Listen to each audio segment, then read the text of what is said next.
Okay, welcome to part 2 of this week's episode.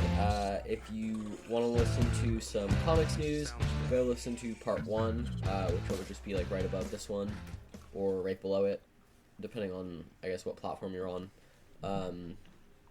This portion of the episode is going to be all about new comics that came out this week and are on the shelf today, floppies that you should pick up, books that we think you should read, a few things that are a little older but we think are worth your time and attention, and most importantly to us, your money, because we are, at the end of the day, driven by greed and a cynical lack of care for the medium. Mammon is our main funding, actually. So what do we have on the docket today? What are we excited to talk about? What have we been reading? Persephone, why don't you start us off? Okay. I'm gonna get into, I think, Batman number 4. I'm not gonna spoil anything because I know you haven't read it yet. I also, again, I can't talk about this, but I've seen a preview for issue 5. Because we Spoil sometimes... it. I'm not gonna spoil it for the listeners. No, I cannot do that. I cannot get us in trouble like that. That said, Lunar does sometimes give us issues early, and so we can sometimes read them early. The Matt Fraction run just continues to have an unbelievable amount of gas. I think this is, like, even more than my beloved Rom V, like, my favorite Batman stuff in a very long time. I think that if you can kind of chart every Batman run on a pretty easy XY axis from, like, on the X-axis, like, myth to man, and on the Y, or whichever, the other one, on, like, well-adjusted to not well-adjusted at all. And this is the most, like, well-adjusted Batman I have... Like, the most man and most well-adjusted Batman I've seen in maybe ever. It's crazy. Like, this is definitely kind of in the, like, Scott Snyder vein. Specifically, not Absolute Batman, but, like, the, who's like very... the new 52 Batman. The new 52 Batman, who's, like, significantly more well-adjusted. Or even, like, some of his, like, All-Star Batman. Is significantly more well-adjusted. Is significantly more, like, man than he is myth. And Fractions runs very much in that mold. Although I'd say, like, this Batman is just obscenely charming and funny, and, like, I would like to actually spend time with this guy. Like, it's rare that there's a Batman run where I'm like, I'd like to, like, spend... Like, this guy seems like a nice guy to be around. But this guy seems like a nice guy to be around. He seems like a cool dad. Like, he seems like a neat guy. And yeah, and so I think I just, like, it's a delight just to read him. Like, I really like how he interacts with his villains. I like how he interacts with people. There's a issue 5, which again I can't talk about, but is, like, maybe my favorite issue of Fractions run so far, and it's just so fucking good.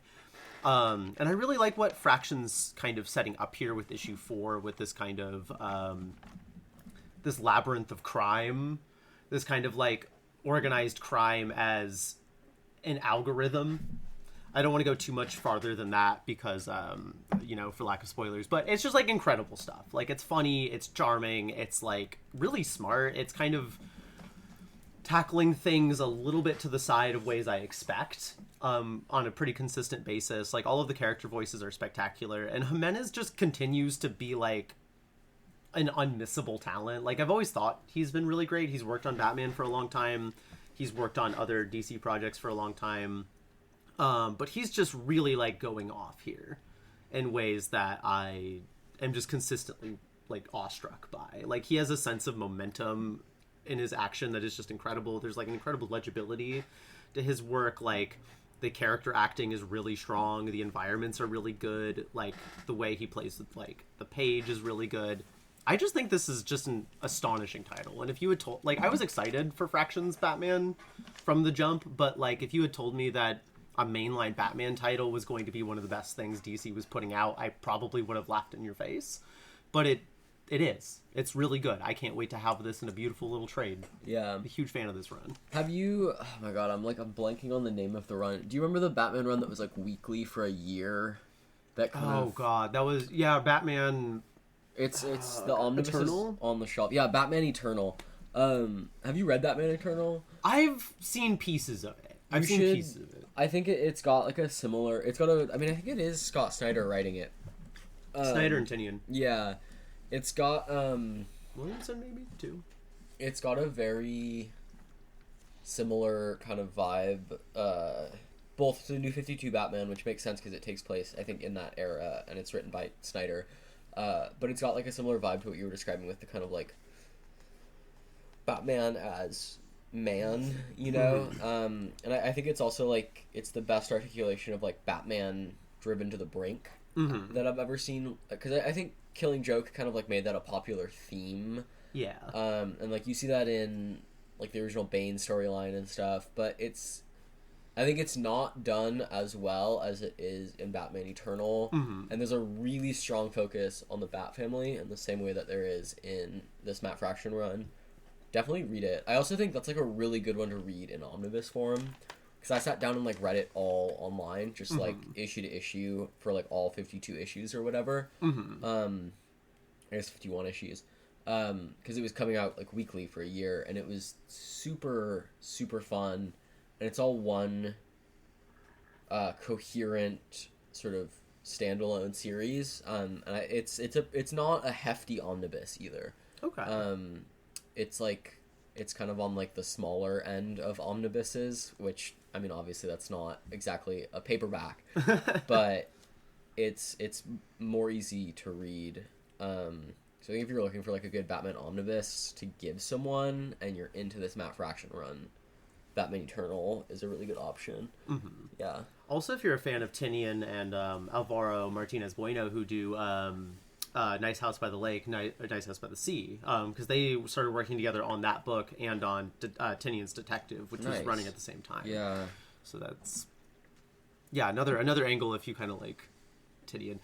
Yeah, what a really good book. I can't wait to talk to you about it more when that issue and then issue 5 comes out, because they're just so good. Both to have a character with 7 fingers. I am curious about that, because they draw a lot of attention to that without giving us any, like, basis for that. Also, I want to call AI, but it's clearly not. It's clearly not. No. But there are more fingers on this character than there usually is on a character. Jorge Jimenez has too much gas to be doing that. He's not Andrea Sorrentino.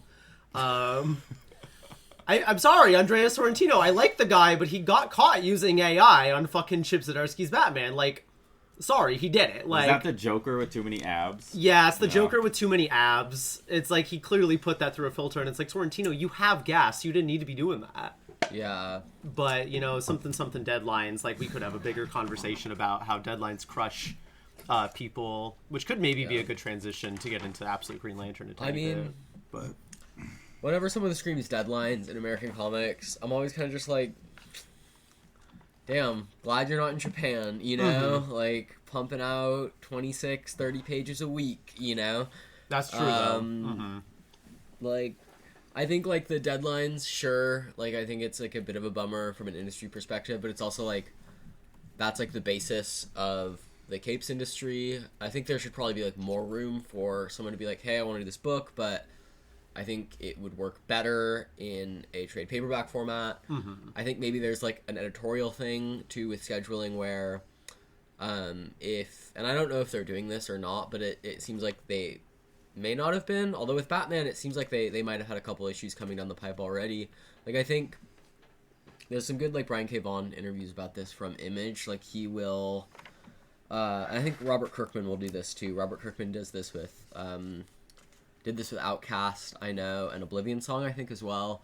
Have your writer and your artist make, like, a full trade paperbacks worth of issues before issue 1 comes out, and then they're 5 issues ahead the whole time, you know? Like, I think there's, like, a planning aspect to it, but I think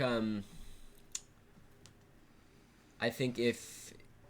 I'm not sure the deadlines is the problem. Like, I think the real solution is, like, DC and Marvel and Image, they all have enough money to pay their artists enough to not have to work on, like, 5 books at a time. Yeah. You know, I mean, even on a writing schedule, like, I listened to a Ram V interview recently where he was talking about he had a few years ago where he wrote, like, 50 issues in a year, which is, like, 1 issue a week. And that's crazy. That's, like, too much. And he was talking about it. He was like, I never want to do it again. And I don't think I wrote bad issues, but you can tell that I was writing way too many comics, you know? And frankly, like, if DC and Marvel just paid their artists enough to work on, like, 1 or 2 series max, then you would never have like really intense burnout. You know, I mean, you might still have artists who do get burnt out, and like that's just like always going to be part of the industry, you know, and like I think that's unfortunate, but at the same time, it's like that's just going to happen sometimes, where you'll have an artist get sick, has an accident, whatever. But I think like the deadlines is like the deadlines being unhealthy is like a symptom of the problem rather than like an underlying cause. But yeah, like tell us about why is that pertinent to Absolute Green Lantern? Oh, just because they got a fill-in artist on it that I don't like. And what do you think about that? Who's the fill-in artist? Or Sid Codian. And the thing about Absolute is that, largely speaking, Absolute's had kind of an interesting approach to that, where like most of the titles have had like, okay, here's our main arc with our main artist, and then we're gonna have like 1 or 2 issues with a fill-in, and then we're gonna go back to that main artist, and that gives that regular artist more time to like work. And so like Matthias Bergara took over for Hayden Sherman for 2 issues. Same with Jock is doing 1 issue, and then it's going to be Eric Conte on Absolute Batman. Let's pause. Okay, we're gonna say all that again for the podcast. So what's going on? Recording that? What has the Absolute series been doing with? So Absolute Green Lantern. We start the whole thing from over. No. Just keep talking about the fill-in and what. Just the fill-in. Okay. Yeah. So they got done with John Oy Lindsay's art for the first like 6 issues, and then they had They had Jason Howard and somebody else fill in for an issue, which was really good. And then Sid Codian's not bad necessarily, but he's just like kind of a very like 90s to that early 2000s artist. It's serviceable, it's adequate, it's even like good for what it is, but what it is serviceable 90s art that I don't really care about, whereas like Absolute largely has been pretty good about bringing in like interesting and dynamic artists with like singular styles to do stuff, and that's just not here. That said, I do think Ewing's work on Absolute Green Lantern is like some of the most interesting writing-wise happening in the line right now. Both because it's like actually willing to play with the mythos in a big way, in a way that like only really Martian is doing, and to some degree Wonder Woman. Also, there's just like half of this issue is just like lesbian exes having an argument, and it's just crazily like it's just crazy how well written it is. Okay. I'm just like, I have seen this argument. I have been around this argument. I have been in this argument. Like, this is lesbians fighting. I'm like, Ewing's just knows how to write good characters. What's going on, Al Ewing? Yeah, transition Al Ewing. Transition Al They're Ewing. tranvestigating Al now. We're trans women. We get to do that. I think we get to transvestigate random men who write gay shit well. First it was Dennis, and now it's Al. No. We never transvestigated Dennis. It was James Tinian who transvestigated. So right. Yeah. I don't think Dennis Camp is a trans woman. James Tinian, though, if you want some estrogen, right. like we can. Yeah. We know suppliers. Anyway, did I tell you TCJ picked up my James Tinian interview pitch? You told me that yesterday. I'm very hype on that. I'm excited. I'm gonna be talking to him and Karen Berger. And still Dennis Camp. Dennis Camp, respond to my email. He's busy. No, he is. Yeah, I should actually just email him again. I emailed him a few days ago, and I should email him again and just be like, "What's up?" I'm excited for all of that. Hell yeah. I do feel like Absolute Martian is probably like what you were saying is like one of those. I feel like it's probably one of the like the better Absolute series that are flying under the radar, including my own. You know, it's like I haven't been reading it. I've never really like read any mainline Green Lantern comics. It's just like not really a hero that I've like been into. I feel like conceptually the mainline stuff just seems kind of flat to me most of the time. It's like he has the ability to create any construct, and he like makes like a gun. Yeah, you know, like it's a little silly to me. Like you either have to lean into that silliness, or you just have to not do it. Like you got to be on some like Jack Cole Plastic Man bullshit if you're gonna make like a traditional Green Lantern interesting. This is not that. Yeah. This at this point, like there are no rings of power. The like ring that she has was actually her wedding ring from her marriage to this woman, Detective Chase, who's like chasing the other she's like part of Checkmate shit and the mainline stuff. And just like the conceptual thought of green, which is the easiest way to say it, but it's like way more complicated than that, like bonded itself to her like wedding ring from her ex-wife that she hasn't taken off in years because she's still down bad. Totally. It's, it's crazy shit. Omar Ree is like also an anomaly in cosmic thought. Like it's on some wacky bullshit, but also on some very like grounded lesbian drama. Yeah. There's some fun like recontextualizations in this issue of some like very minor DC like so minor that like I had to look up who the fuck Goldface and Nemesis were. I was like, oh, those guys. Yeah. I do think I think this, along with I mean maybe a couple others, although I think like Green Lantern is like the this happens to Green Lantern the most. I think Green Lantern, Absolute Green Lantern, is really commercially and critically overshadowed by Absolute Martian. Easily, yeah. And we were talking about this a second ago, but like, and this happened to me just now, flipping through Gotham Academy, which I have been on record on this show raving about because it's great. But I was flipping through Gotham Academy and I was like, wow, the art on this is like so wonderful. They really like keep improving on how it looks with each issue. And I got to the back and there was an ad for Absolute Martian issue 7 and I was just like, never mind. Yeah. This is not as good as I thought it was, which is not true. It's exactly as amazing as I think it is. And everyone should fucking read it. But it's like everything that DC's putting out, and in my opinion, with the exception of New Gods, and you disagree with me a little bit on this, is overshadowed by Martian Manhunter. And yeah, I don't know. DC, I think maybe is gonna have like a slight problem with it. Although the speculators have been like buying all of the like Batman, Deadpool, DCKO, like all that crap. It's like.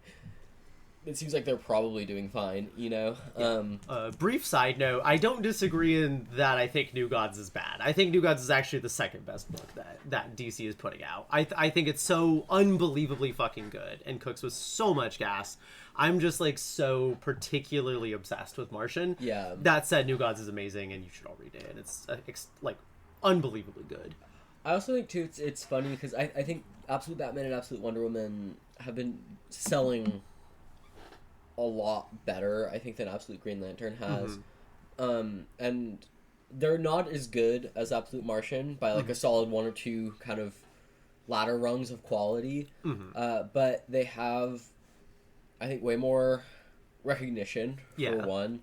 And I think they both have like a flashiness to them that Absolute Martian does have, but that I think Green Lantern does not have. Absolutely not. Like Dragota's art plus Snyder's writing on Absolute Batman is so stunning.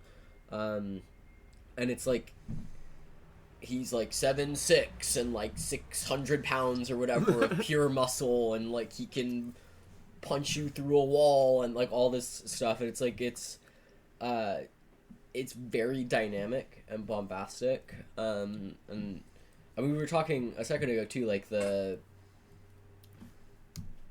only artist that we feel like would have been sort of even better suited for the Absolute Batman book would have been DWJ. Yeah. Who we raved about in the annual.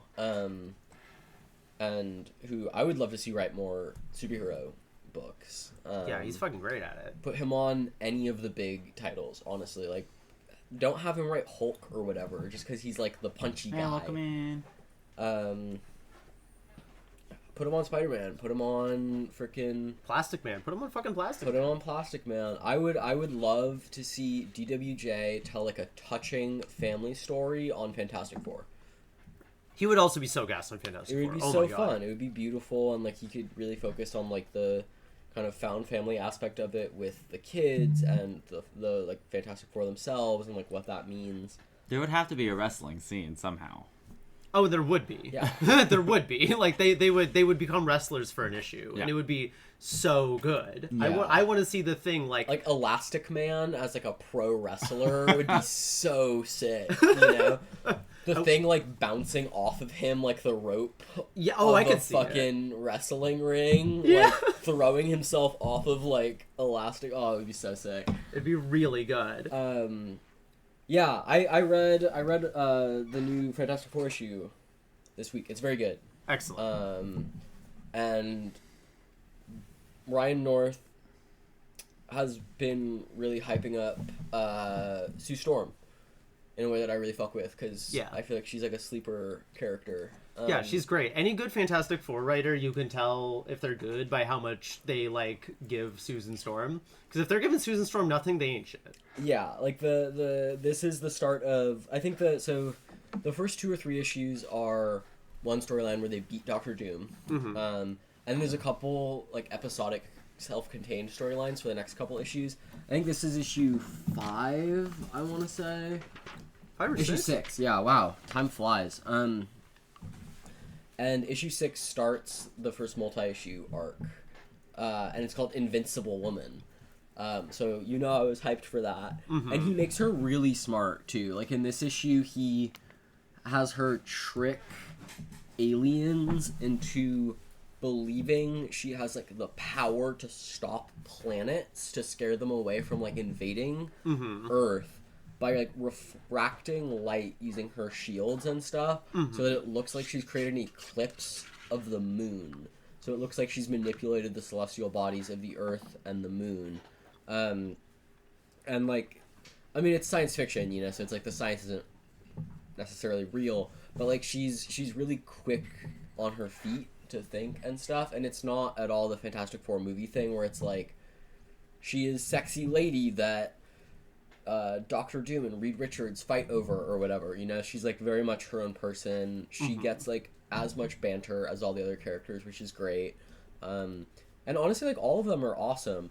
There's like a great little scene with the kids in this one where they Valeria kind of saves the day, which is really fun because I love the Storm children.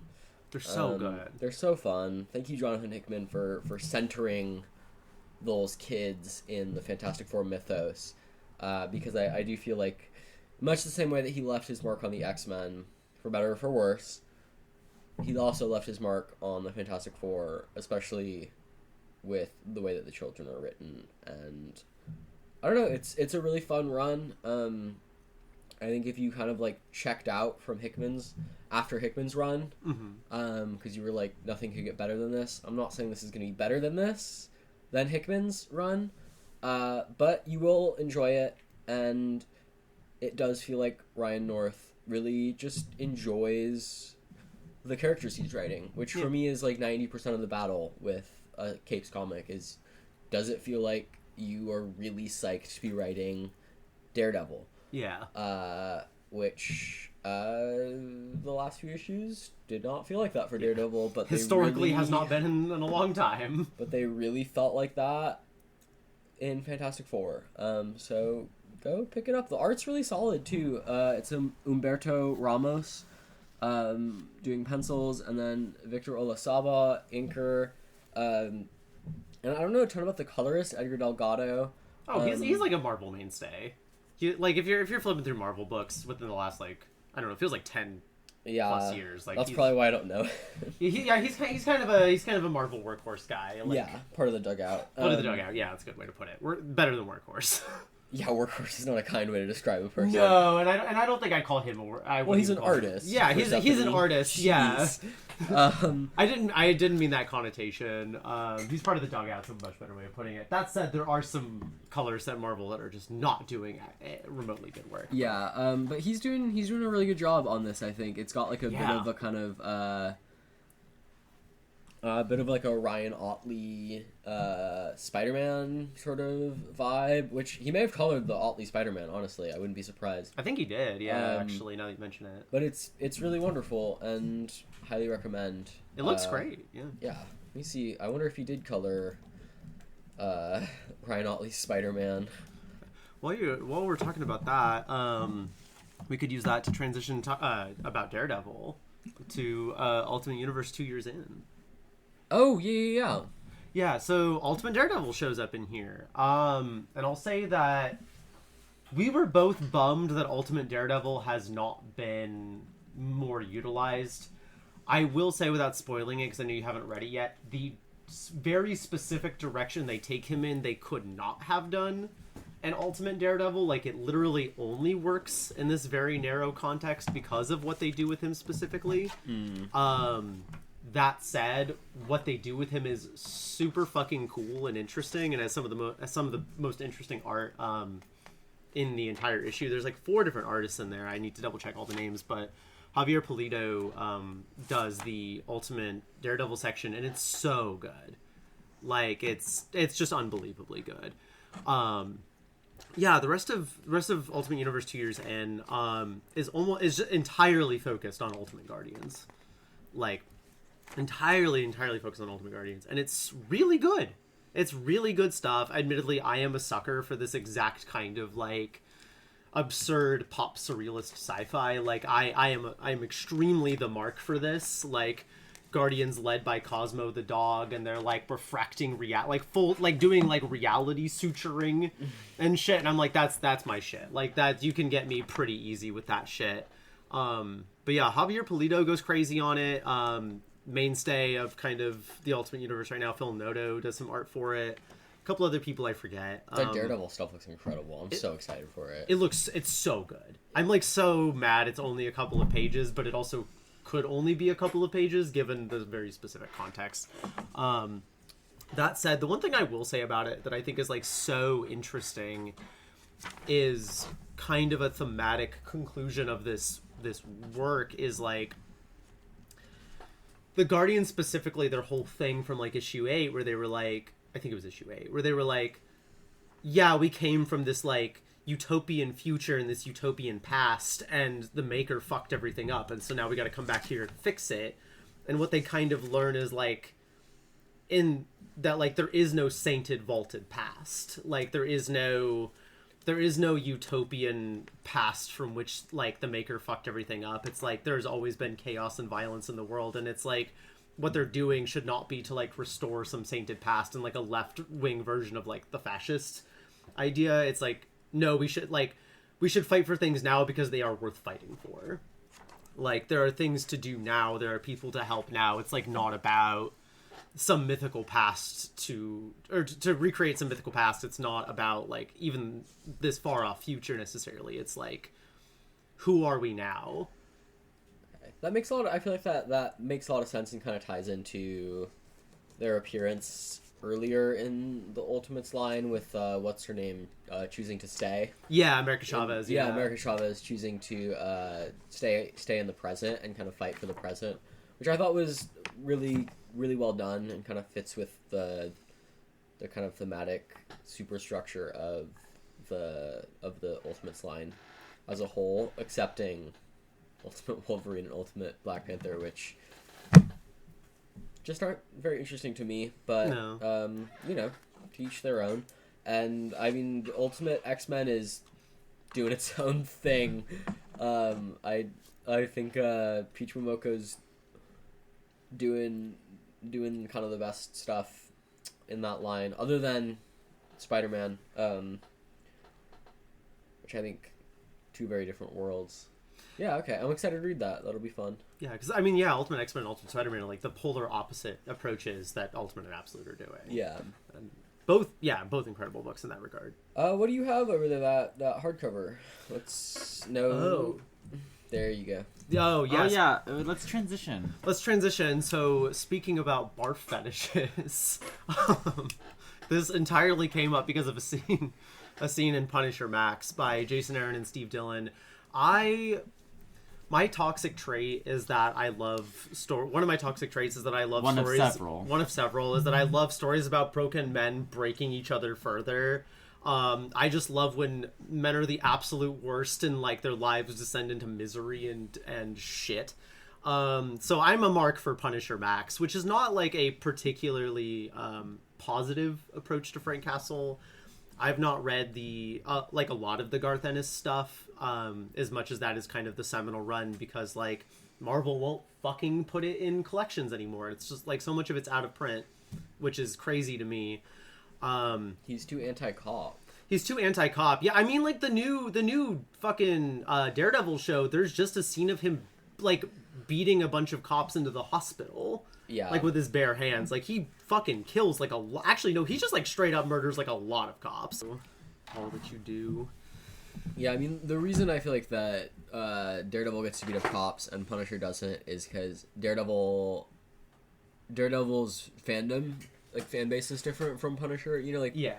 Punisher's fan base is so sort of Blue Lives Matter, kind of Punisher sticker on the back of a giant truck next to MAGA sticker next to that weird sticker of like Calvin peeing on shit, but it's like Calvin like peeing on a feminist or something. Yeah. I would never.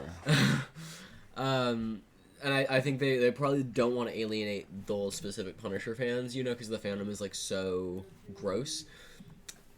Hi, welcome in.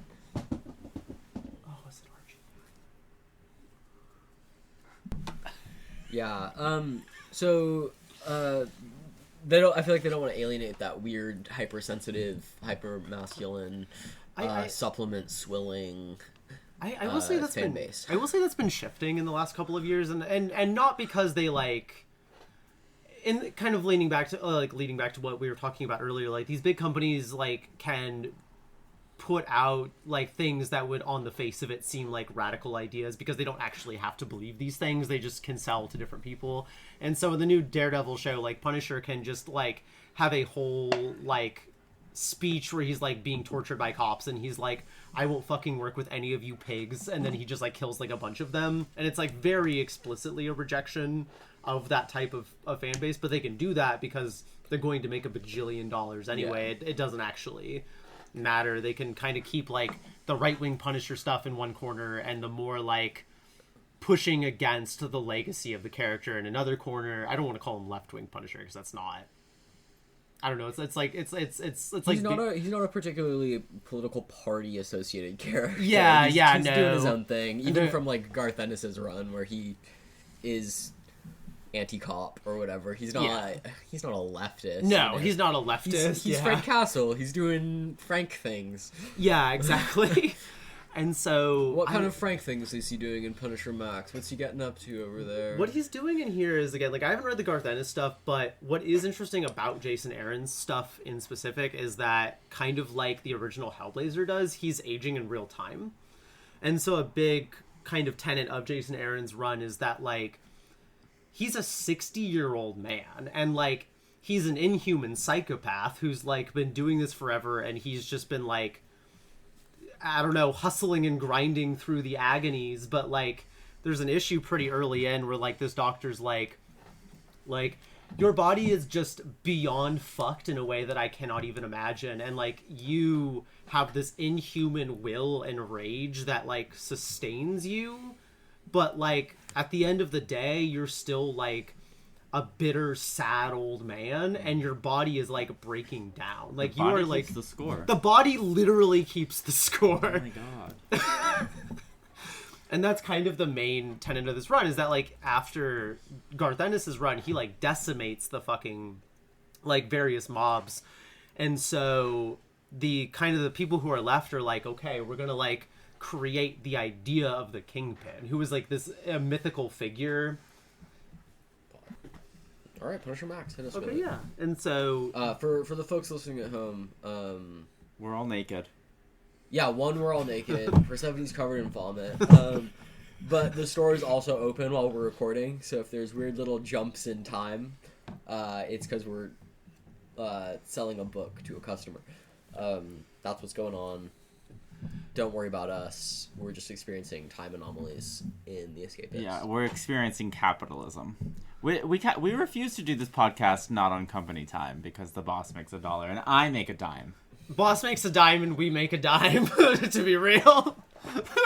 But, or maybe not, I don't know. This year, I did the math, we made double the money that we made last year. We should get double the salary. Dude, they'll shoot you. Double That shit down. Toil Yeah, in trouble. my boss will kill me. Jock will come in and smother you with a blow up dragon. It'd be like, there are some things you don't know about. As he's like putting a pillow to my face. Punisher Max. What's going on with Punisher Max? Okay, yeah, so Punisher Max, broken old bastard man, just completely deteriorating, like, physically and mentally. And then the Kingpin is coming to power, and in this one, Wilson Fisk does not start the Kingpin. The Kingpin is, like, an old mob legend, and they kind of start it with, like, the mob is kind of like, okay, well, like, Frank Castle's killing us. What if we, like, invent this fictional guy named the Kingpin, and we, like, create systems to make it look like he's a real guy, so Punisher will be distracted and kill less of us, and we have more time to bring in, like, these specific assassins. Wilson Fisk, who's like a low-level kind of like bodyguard to one of these mafia guys, is the front man for this operation, and he slowly builds his way up to kind of like actually becoming the Kingpin, which involves like his son's throat getting slit and like his wife like falling into like a violent alcoholic depression. It's like pretty bleak stuff. It's like these men who like violently hold to power in very different ways, like kind of tearing pieces off each other, like over time. Who's Max?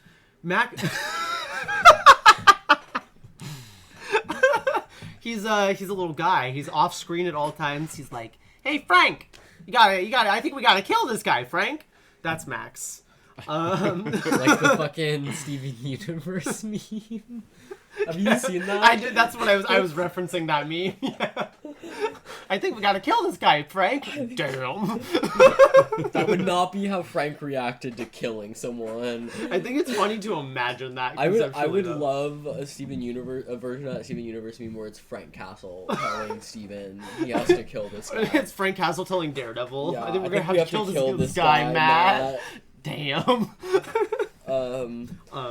So this book is like very sad and very bleak in a lot of ways. And like this is the omnibus we're talking about, right? This is the omnibus. Whole thing. This is the whole thing that we do have available in the store. It is a very sad and bleak thing. Like at one point, he's like living out of his dead family's house because he has nowhere else to go, and even the cops don't like him anymore. Like it's pretty bleak. At the same time, there is some very funny shit in here.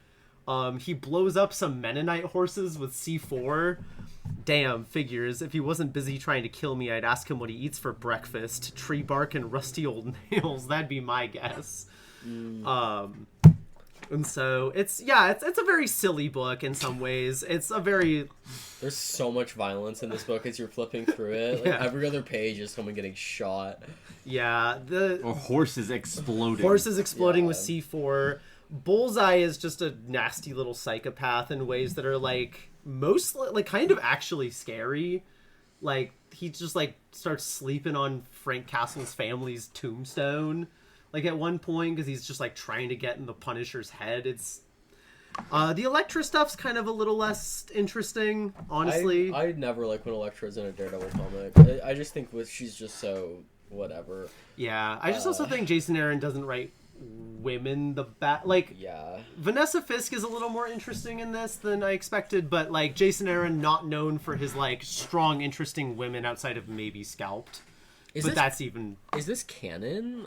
It's canon for Punisher Max, which is its own because timeline. it's like the Max label. Yeah, so Punisher's like his own kind of timeline here. I love that Marvel will just occasionally like try to pull a Vertigo. Yeah. Like they'll do like Marvel Knights, they'll do Max, they'll do fucking Red Band. Like Max is the only one that worked, and it only worked for Punisher. Yeah. And Nick Fury. What other Maxes were there? There was like Star the Destroyer, which nobody remembers, but we have it up on the shelf. There was a Howard the Duck Max that nobody remembers because it wasn't good. Oh, there's been a lot of there's Black Widow. Max. Oh, Phantom X Max. My boy Phantom X got a Max. This one seems obvious. Deadpool Max. Yeah, that one. David LaFamme did that one. Kyle, what's his fucking name? Really cool black cartoonist who did the Nat Turner book. and did. I can't believe you remember these things. I can't remember like important things to me, but I can remember this, and this is the brain. Kyle Baker. Kyle Baker. Yeah, Fuck yeah, Kyle Baker did a bunch of art for that. So like there's been a couple of good ones. I do need to read Phantom X Max because Sean Crystal did the art for it. Oh yeah, and he did Captain America Truth too. And he did Captain America Truth, yeah, and Plastic Man. So there has been some good stuff. That said, like Punisher Max and the Nick Fury stuff, which is really wrapped up with Punisher more than you'd expect it to be. The entire last issue of this series is from Nick Fury's point of view. Nick Fury's like kind of a big part of this book, and he's a big part of Garth Ennis's run too. They like tie in together really. I'm into that. I like Nick Fury as a character. I think he's fun. There's a really good like shithead agent of the state Nick Fury in this, where he's just like the scariest old bastard who overthrows governments in South America, and everyone's like, that guy's a psychopath. Like, maybe we don't fuck with him. Like he's gonna put his cigar out on us. Yeah.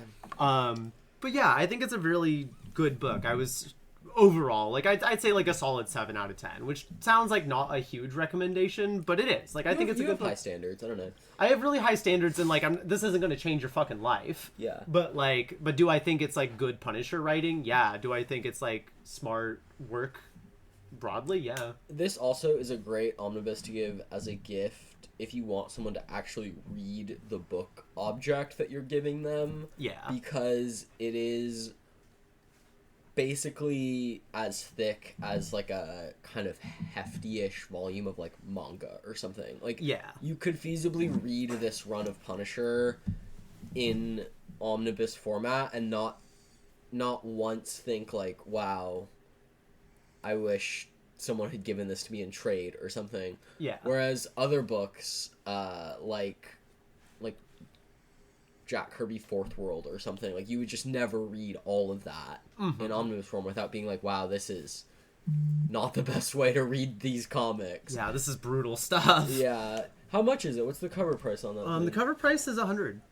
Which sounds crazy, but also is like not that bad compared to other omnibuses. And it's 22 issues, so that's like kind of roughly about what the paperbacks in total would be if they were in print. Yeah. And they're not. Yeah, come pick it up for your friend who's into street level heroes, and I think like, it sounds like if you're into like Old Man Logan or some shit like that, you'd probably be into Punisher Max. Yeah, like what if Old Man Logan was good, and also took that age seriously? Yeah.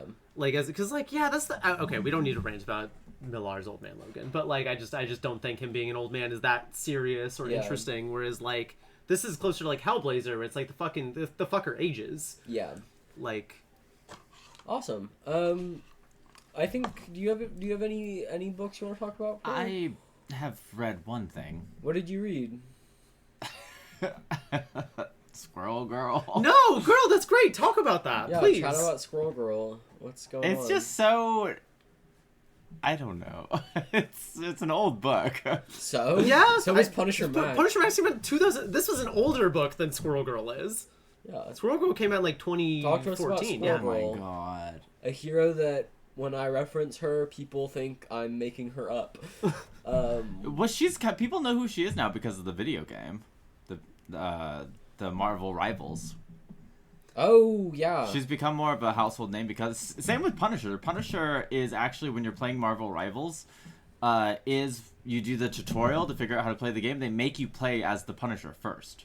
Interesting. He is so jacked. Also, he is wildly jacked. Little known fact, he's a trans man in the Marvel Rivals game. Yeah, the surgery scars go very hard. Oh, I forgot about that. Yeah, he does have the top surgeries.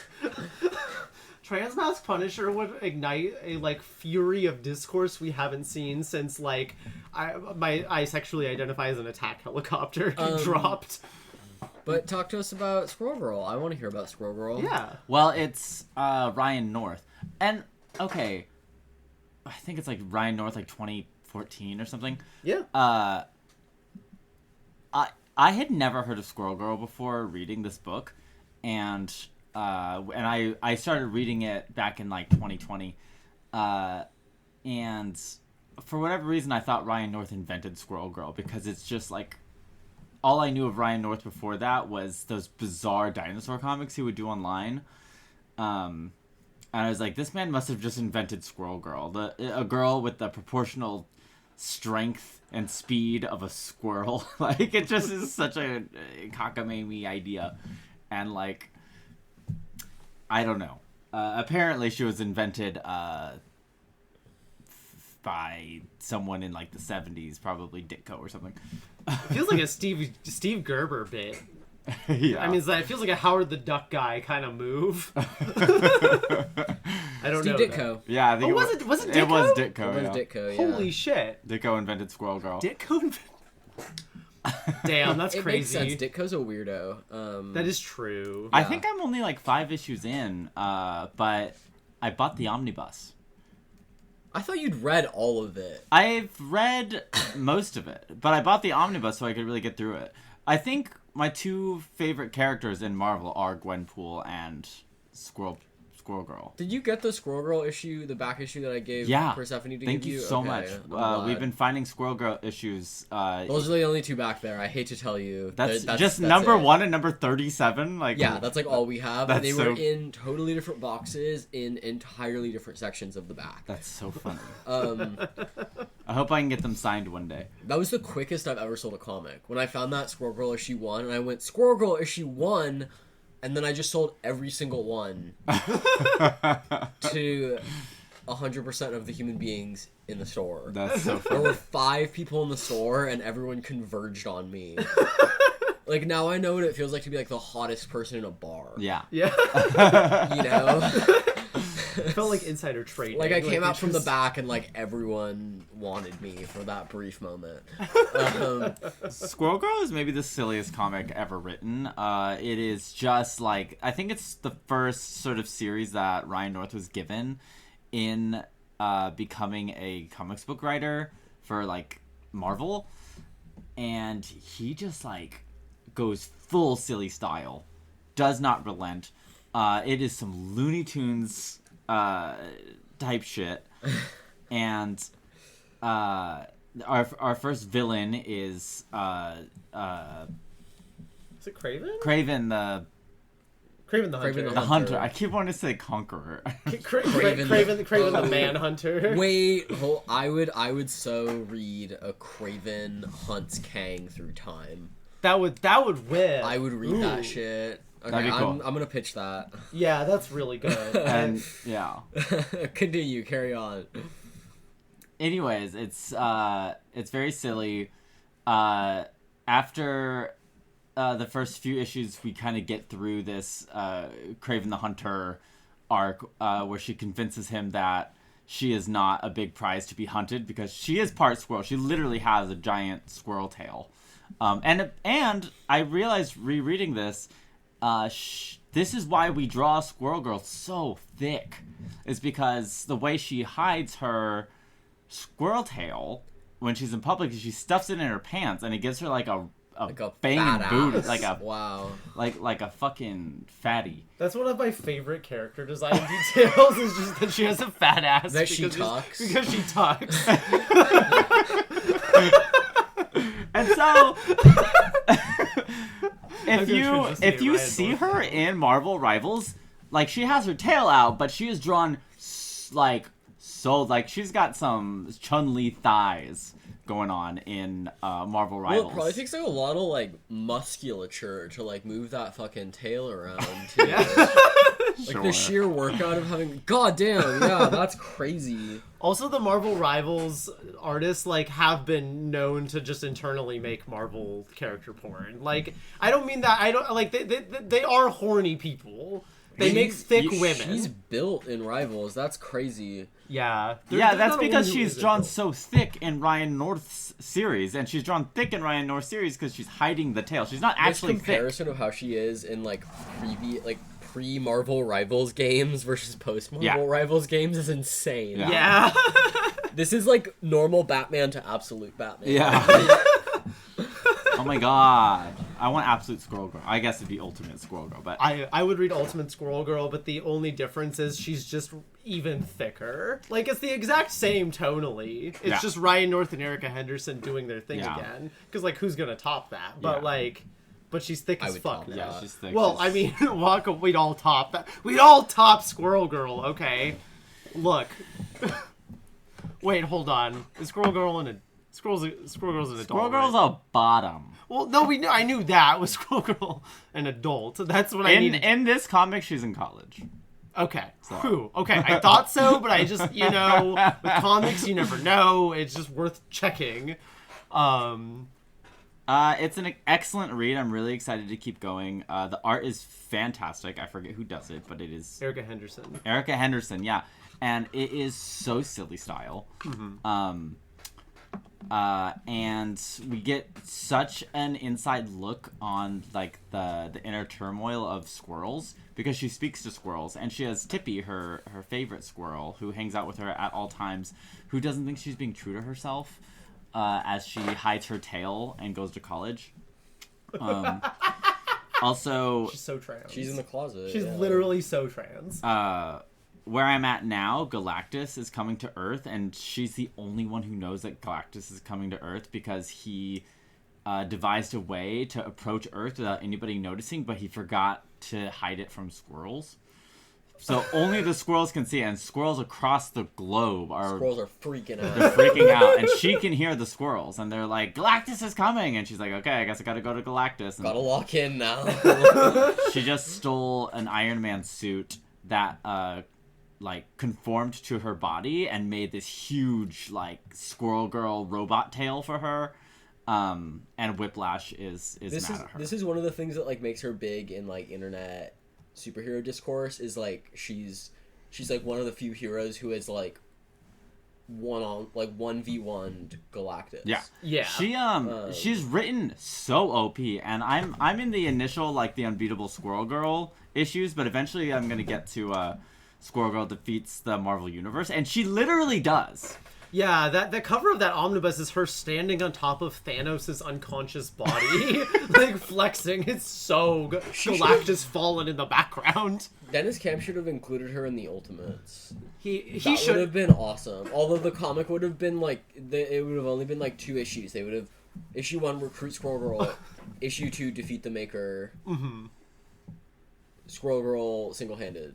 Yeah. Yeah. They would have had to have done some the Maker put a power lock on her or something. That, and that's he could only dampen her powers so much, but enough that he can't just OP her. That's the only way she could have been included, because she would have just KO'd his ass. Yeah, she would do a tail reduction surgery. Or some shit. Dennis Camp, get to it. Do we still have the omnibus in the store? I think I took the only one. Damn. But I scanned it, so maybe we'll order a new one. Okay. It's really good. She sings her own theme songs throughout the whole thing, and I will literally sing them out loud as I'm reading them. She will. It's really cute. She leaves the omnibus at my house, and sometimes she'll just read it. And then she'll just be she'll start singing a little song, and I'm like, oh, that's Squirrel Girl original. I would never leave a book at your house. That'd be inappropriate as coworkers. Yeah. You have left a lot of things at my house, Tuba. You're wearing my jacket right now. I don't know. I think that's Pearl's jacket. I've seen Pearl wear that all the time. I'm pretty sure it's Pearl's, not yours. It's weird to claim your coworker's jacket is yours, Persephone. Let's calm down. I claim my coworker as mine, but that's a different story. I think that's probably a good place to wrap up, just because of how long the episode Can you just is give at this point. Brief shout out? Yeah, do you have a brief shout out? Really brief shout out to Red Knight by Hanawa Kazuichi. I'll probably talk more about it in depth when I finished it, but crazy shit. Arrow Girl manga from the 70s. Maniac nonsense. I'm into it. Awesome. I have a gift pick to wrap up with. Oh, yes, gift picks. Yeah, Persephone, what's your gift pick, I guess? Actually, you go yours first, because I had one and I'm forgetting off the top of my head, and I need you to... Okay. Okay, while Persephone looks for this book. Okay, no, I got it. Okay, what is your gift pick? I will shout out two very briefly. One, World Within the World by Julia Graffer. If you're looking for like your like literary gothic, like pervert freak girl like friends, World Within the World's Julia Graffer short comics, incredible stuff. Unbelievably good. And then the other one I was going to mention was Hoptown Mystery Stories, which is, we have 2 and 3 in right now. We're trying to get 1 back in. It's kind of like Nancy Drew and the Hardy Boys meets Twin Peaks, but in a way that like actually feels kind of Lynchian. It's weird, it's funny, it's charming, really good like surrealist mystery stuff. So if you, I don't know, customer recommended it to me actually. Shout out to Joshua Riddell. So yeah, check that book out. Do you have any gift Rex, Pearl? I'm trying to figure out what I want to give to my nephews. I think for my 7-year-old nephew, I want to just get him like Bone 1 through 5. That's such a good gift. Yeah. I'm definitely gonna give him the new Dogman that just came out. Mm-hmm. Let me think. For my sister, I'm gonna get her the impending blindness of Billy Scott. Billy Scott, yeah. That's by Zoe Thorogood. Really Honestly, good. any of her books you should get as a gift. They're so good. I like to get my mom lesbian books all the time and she reads all of them, which is just mind blowing to me. So I'm getting her On a Sunbeam this year. Hell Nice. yeah. Good choice. I'm gonna give my dad the In Call because I never know what to get him, so I just buy That's him. a really good dad comic. Yeah, you know? why Yeah. not? You know, like I always get. Last year I got him Watchmen. I just get him like weird classics. Weird classic man books. Yeah. That are like really good, but Yeah. they're man books. Definitely for the boys. Yeah. And then for my sister-in-law, I'm getting her Shabik Labik. Yes! Oh, sorry. This is a Shabik Labik Stan account. Dina Muhammad, woman that you are. And then what I need is sort of like a non-fiction for my brother. And I'm trying to figure out what non-fiction to give him. I can't help you there. I feel like your brother might like some of the not Chester Brown, Box Brown. You might like some of the like Box Brown kind of like, he did some like books on, I think he did like a book on like the economy of like weed at one point. Oh, like, that I follow that guy. That book seems really cool. I fuck with that. Yeah. Yeah, I think given your brother's a business guy, I think Faust. we could not even begin to unpack Faust on this podcast. We'd be here another hour. My brother has a tattoo on his arm that says Faust, and it stands for Focus on Achieving Success Today. And I make fun of him for it every time I see him. I think you should get him that Che Guevara He's all about biography. synergy. Yeah, I think that Che Guevara biography might be good, actually. Yeah. He's an entrepreneur. What about you, Tate? My gift recs are, if you're looking for kind of like in terms of price point, if you're looking for like a highbrow price point, something to really impress that nerd that you want to get in bed. We've got this like really cool Batman the Animated Series title card art book. Mm-hmm. It's hardcover, and it really highlights how incredible the art from Batman the Animated Series was. And then on like a lower price point, and I think this is like a really good gift to give someone who just really loves to like read comics for the storylines and just like as a book.